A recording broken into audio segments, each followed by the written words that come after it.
Good morning बच्चों। कैसे हैं आप सभी? मैं आशा करती हूँ कि आप सभी अच्छे होंगे। बच्चों, आज हम लोग वर्ग 8 की अंग्रेजी पाठ्य पुस्तक डेफोडिल के unit 5B the land of story books, जो लिखी गई है रॉबर्ट लुइस बाल्फोर स्टीवेंसन के द्वारा, इसको आज हम लोग पढ़ने जा रहे हैं। ये एक कविता है बच्चों, और देखते हैं क्या लिखा है इस कविता में। इस कविता को पढ़ने से पहले प्यारे बच्चों, हम लोग इस कविता के कवि का परिचय ले लेते हैं। इस कविता के कवि हैं रॉबर्ट लुइस बाल्फोर स्टीवेंसन। तो आइए एक झलक उनकी जीवनी को देखते हैं। नो द पोएट, नो अर्थात जानना, पोएट अर्थात कवि, कवि को जाने। Robert Louis Balfour Stevenson was a Scottish novelist. Scottish का अर्थ होता है बच्चों वह व्यक्ति जो स्कॉटलैंड से संबंधित हो, जो स्कॉटलैंड का निवासी हो, उनको कहा जाता है स्कॉटिश। ये चित्र आप देख पा रहे होंगे, ये है रॉबर्ट लुइस बाल्फोर स्टीवेंसन का चित्र। वह एक स्कॉटलैंड के यानी स्कॉटिश नोवेलिस्ट उपन्यासकार थे। He was born on 1850 in Scotland and died on 1894. इनका जन्म स्कॉटलैंड में 1850 ईस्वी को हुआ था और मृत्यु 1894 को।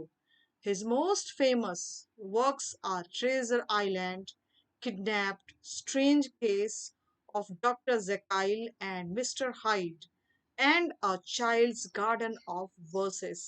इनकी कुछ महानतम कृतियां हैं जो कि प्रसिद्ध कार्य इनके हैं, यानी इन्होंने जो उपन्यास, किताबें और कहानियां और पोयम लिखे हैं, उनमें से कुछ मुख्य जो कि प्रसिद्ध थे, जो काफी लोगों के द्वारा पढ़ा गया, उनके नाम कुछ इस प्रकार हैं। Treasure island, kidnapped, strange case of doctor Jekyll and mister Hyde and a child's garden of verses, ये कुछ किताबों के नाम दिए गए हैं। आइए देखते हैं आगे क्या लिखा है। बिफोर यू रीड, पढ़ने से पहले, इस कविता को पढ़ने से पहले बच्चों, हम लोग इस कविता को का आधार क्या है, कविता किस विषय पर है, इस पर थोड़ी सी चर्चा कर लेते हैं हम लोग। Imagine if you win a free ticket to travel to any part of the world you want, which places would you like to visit. कल्पना करें, इमेजिन का मतलब होता है कल्पना करें। If you win a free ticket to travel, आपको मुफ्त में टिकट मिलती है यात्रा करने के लिए, ट्रेवल यानी यात्रा करना। Any part of the world, विश्व के किसी भी हिस्से में आपको, जहां आपकी इच्छा हो, यू वांट, जहां आप चाहते हो वहां पर आपको घूमने का मौका मिले। Which places would you like to visit, कौन सी जगह है जहां आप जाना चाहेंगे। How much time would you need, आपको कितने समय की आवश्यकता होगी। It would be an unending journey, just like an exciting journey into the land of storybooks. और यह it would be an unending journey, यानी यह एक ऐसी यात्रा होगी जो कभी ना खत्म होगी। अनएंडिंग, अनएंडिंग का अर्थ होता है, अनएंडिंग जिसका अर्थ होता है कभी ना खत्म होने वाला। And just like an exciting, exciting यानी उत्साह से भरा हुआ, उत्साही, ये एक यात्रा होगी जो काफी ही उत्साह से परिपूर्ण होगी। बिल्कुल वैसे ही जैसे कि आप कहानियों के किताबों की धरती पर घूमने जाते हैं, यात्रा करने जाएंगे तो जितना मजा आएगा आपको अपने विश्व की और चारों ओर घूमने में भी बिल्कुल उतना ही मजा आएगा। ये जो कहानियों की किताब की धरती है, ये फ्रॉम फॉरेस्ट टू माउंटेन्स, जंगलों से लेकर पहाड़ों तक आपको घुमाएगी। डेजर्ट्स टू सीज, मरुस्थल से लेकर समुद्र तक, यू मे ट्रेवल, आप घूम सकते हैं। बच्चों, कहानियों की किताबें ये ऐसी किताबें होती है जो रोमांच से परिपूर्ण होती है। अगर आप उन कभी मौका मिले तो उनको पढ़िएगा जरूर, तो आपको कहानियों में ही सारी दुनिया समाई हुई मिलेगी। यू मे ट्रेवल एनीवेयर, आप इन कहानियों किताबों के जरिए दुनिया के किसी भी कोने में पहुंच सकते हैं अपनी कल्पना शक्ति के द्वारा। Any time at the cost of a story books, कहीं भी किसी भी समय एक कहानी की किताब की कीमत पर आप दुनिया के किसी भी कोने में अपने आप को कल्पना कर सकते हैं, घूम सकते हैं। तो देखते हैं ये कविता किस तरह से है। The land of story books, कहानियों के किताब की धरती, कहानियों के किताब की भूमि। At evening, when the lamp is lit, around the fire my parents sit. They sit at home and talk and sing and do not play at anything. ये चार पंक्तियां कुछ इस तरह से कह रही हैं। At evening when my parents lamp when the lamp is lit, शाम को जब लैंप यानी लालटेन हम लोग कह सकते हैं, या केरोसिन की रोशनी में जलने वाली बत्ती, या साधारण लैंप जो बत्ती हम लोग यहाँ पर चित्र में आप लोग देख पा रहे होंगे, इसको भी हम लोग लैंप कहेंगे, जो बिजली से चलती है ना, इसको भी हम लोग लैंप कहेंगे। तो बच्चा कहता है at evening when the lamp is lit, शाम को जब लैंप जल जाती हैं, around the fire my parents sit, मेरे माता पिता, पेरेंट्स का मतलब होता है माता और पिता, माता पिता, मेरे माता पिता आग को आग जलाते हैं और आग के आसपास बैठ जाते हैं। They sit at home and talk and sing, ये घर में बैठते हैं, बातें करते हैं और गीत गाते हैं। मेरे माता पिता घर में बैठे हुए बातें करते हैं, खूब सारी बातें करते हैं और गीत गाते हैं। And do not play at anything, पर वो कुछ खेलते नहीं है। भाई माता पिता है तो माता पिता तो बातें ही करेंगे, गुनगुनाएंगे, नाचेंगे, परंतु हमारे छोटे छोटे बच्चों की तरह ये खेलेंगे नहीं। क्योंकि जब हम लोग बड़े हो जाते हैं तो कहीं ना कहीं हमें जो बच्चा छुपा होता है वो खो जाता है। पारिवारिक जिम्मेदारियों के चलते हम लोग अपने बचपन के एहसास को भूल जाते हैं। बचपन सिर्फ हमारी यादों में ही रहता है। तो ये बच्चा वही कह रहा है कि मेरे माता पिता शाम को जब बत्तियां जलाते हैं तो आग के चारों ओर बैठ जाते हैं, चुपचाप बैठते हैं, बातें करते हैं, गीत गाते हैं, पर ये खेलते नहीं है। तो देखते हैं आगे की पंक्तियां क्या कहती है बच्चों। आगे की पंक्तियों में हम देखेंगे कि ये जो बच्चा है, जो कहानियों की किताबों की धरती को अपनी कल्पना में, ये उस कहानियों की किताब की धरती को अपनी कल्पना में ये लाया हुआ है और कल्पना करके वो बता रहा है बच्चा। Now with my little gun I crawl all in the dark along the wall and follow round the forest track away behind the sofa back। चित्र में आप लोग देख पा रहे होंगे बच्चों कि किस तरह से सोफा के पीछे ये बच्चा घूम रहा है। Now with my little gun I crawl, अब मैं अपनी छोटी सी बंदूक के साथ आगे रेंगता हूँ। क्रॉल, क्रॉल का मतलब होता है घुटनों पर चलना। छोटे छोटे बच्चों को आप लोगों ने देखा होगा कि कैसे बच्चे घुटनों पर चलते हुए आगे बढ़ते हैं। तो बच्चा वही कहता है now with my little gun I crawl, अब मैं अपनी छोटे से बंदूक के साथ घुटनों के बल रेंगता हूँ, आगे बढ़ता हूँ। All in the dark along the wall, चारों ओर लगभग अंधेरा जैसा लग रहा है। शाम का समय है तो थोड़ी सी अंधेरा तो कहीं ना कहीं है, थोड़ा सा लैंप जरूर जल रहा है लेकिन थोड़ा अंधेरा है।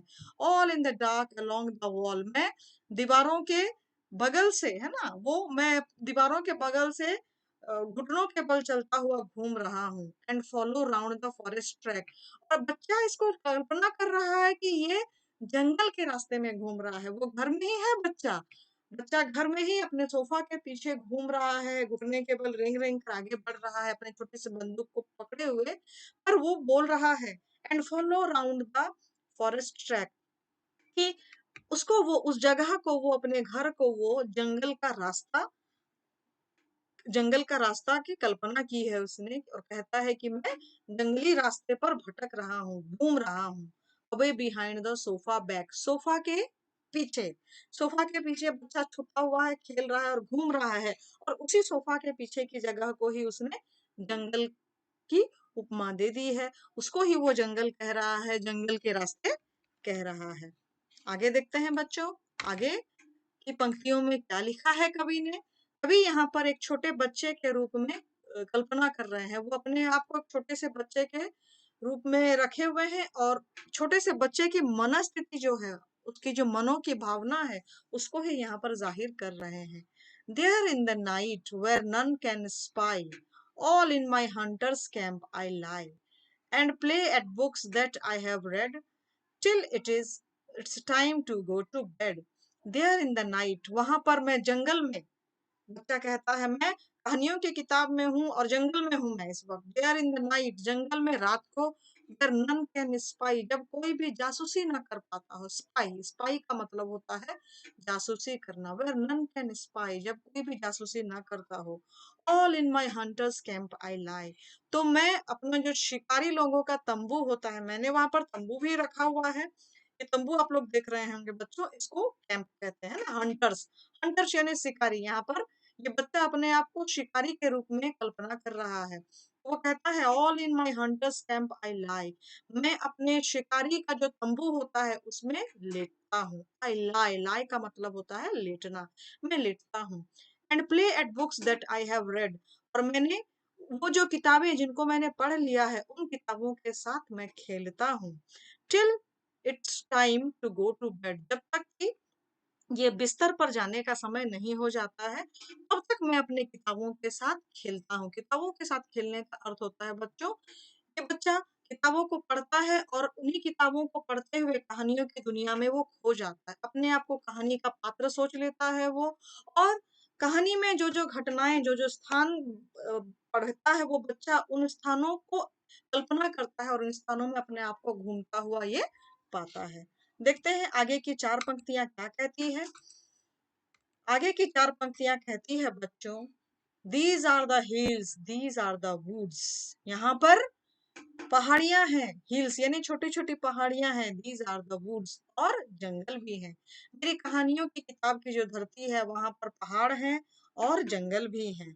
These are my starry solitudes, और ये मेरे स्टारी, स्टारी का मतलब तारों से भरी हुई, और सॉलिट्यूड्स का मतलब होता है वीरानिया। यानी बच्चा, तारों से भरी हुई दुनिया भी है और उसके लिए वो सॉलिट्यूड्स भी है, यानी वो वीरान भी है। These are my starry solitudes, ये मेरी जो तारों की दुनिया है, वीरान तारों की दुनिया है। And there the river by whose brink the roaring lions come to drink, और ये मेरा नदी है ना, रिवर यानी नदी। बाय हुज ब्रिंक, यह मेरा नदी का किनारा है। हुज ब्रिंक, जिसके किनारे पर, ब्रिंक, ब्रिंक का मतलब होता है तट पर, है ना, किनारे पर। And there the river by whose brink, और ये वो नदी है जिसके तट पर, जिसके किनारे पर the roaring lions come to drink, गरजता हुआ शेर आता है और पानी पीता है। यानी मेरी कहानियों की किताब में पहाड़ियां भी है, जंगल भी है, टिमटिमाते हुए तारों भरी वीरानियां भी है, नदी भी है, और उस नदी के किनारे पर, उस नदी के तट पर गरजता हुआ शेर पानी पीने भी आता है। आगे की ओर बढ़ते हैं बच्चों, देखते हैं आगे की पंक्तियों में क्या लिखा हुआ है।